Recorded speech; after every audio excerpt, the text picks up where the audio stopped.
አዶናይ ስለታሰረበት ጉዳይ ፌደራል ፖሊስ ይፋ አድርጓል። አዶናይ ብርሃነ ኃይለ ሚካኤል በቁጥጥር ስር ሊውል የቻለው ከኢትዮጵያ ሕዝብ ባህልና መልካም ስነ ምግባር በተቃራኒ በሕዝብ ዘንድ ተቀባይነት የሌለው አስነዋሪ አለባበስ ለብሰው በአደባባይና በቴሌቪዥን በቀጥታ ስርጭት የታዩ 5 ተጠርጣሪዎች በቁጥጥር ስር በዋሉበት የወንጀል ጉዳይ ጋር በተያያዘ እንደሆነ ፖሊስ አስታውቋል። እውቅናና ገንዘብ ለማግኘት ብቻ በማሰብ ሚዲያዎችን ኃላፊነት በጎደለው አኳኋን እየተጠቀሙ በተለይ ወጣቱ ትውልድ በመልካም ስነ ምግባር ተቀርጾ ሀገርን የሚጠቅም ተግባራትን እንዳያከናውንና በተቃራኒው በትውልዱ ላይ ርካሽ ባህልን ለመጫን የሚደረገውን ተግባር ለመከላከል የተጀመረውን ምርመራ አጠናክሮ እንደሚቀጥል ፌዴራል ፖሊስ አስታውቋል። ለፈጣንና ወቅታዊ መረጃዎች የፕላስ ምልክቷን በመንካት አንድ ጥያቄ ልጠይቃችሁ። ኮንፊደንት መሆን ትፈልጋላችሁ? ስኬታማ መሆን ትፈልጋላችሁ? መድረስ ያለባችሁን ደረጃ አውቃችሁ ይገባኛል ብላችሁ መድረስ ትፈልጋላችሁ? ይልቁንስ መሰገጥ ጀምሩ። በራስ መተማመን ጀምሩ። ለዓላማችሁ መቆም ጀምሩ። ሰዎችን ሳትረብሹ፣ ሰዎችን ሳትጎዱ። ሰላም አለይኩም ወራህመቱላሂ ወበረካቱ። አዶናይ የታሰረው ለምንድን ነው? አዶናይ የታሰረበትን ምክንያት ማወቅ እንፈልጋለን። አዶናይ እኮ ለተራቡ ለተጠሙ ሰዎች እያበላ እያጠጣ ነበር። እሱንም ማስተዋል አለብን። አንዳንዴ እኮ የሰዎችን ድክመት ብቻ መጠበቅ ሳይሆን ደግ መሰሩትን እሱንም ማሰብ አለብን። እኔ ጨርሻለሁ። አዶናይ የታሰረበት ምክንያት ሁላችንም እንፈልጋለን።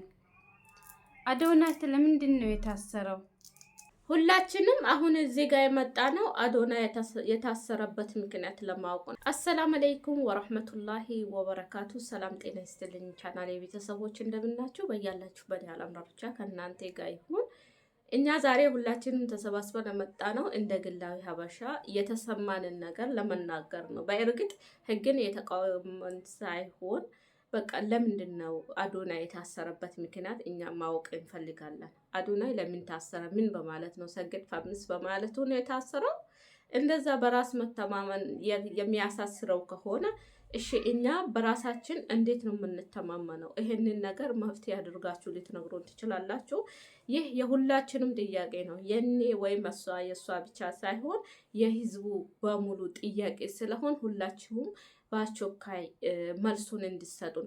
በእርግጥ ብዙዎቻችሁ አዶናይ የታሰረበት ምክንያት ታወቀ እያላችሁ ነው። አዶናይ የታሰረበት ምክንያት እስካሁን ምንም አይነት ነገር የታወቀ ነገር የለም። የፌዴራል ፖሊስ ቢሆን እስካሁን ምንም አይነት መፍትሄ መልስ አልሰጠም ለህዝቡ። ህዝቡ ግራ የገባበት መፍትሄ ነው ማለት ነው። ሁላችንም ጥያቄያችን ማወቅ የምንፈልገው እዚህ ጋር የመጣ ነው አዶናይ የታሰረበት ምክንያት ለማወቅ ነው። በእርግጥ አዶናይ የታሰረበት ምክንያት ታወቀ እያላችሁ ብዙ ያወራችሁ ነው ያላችሁት።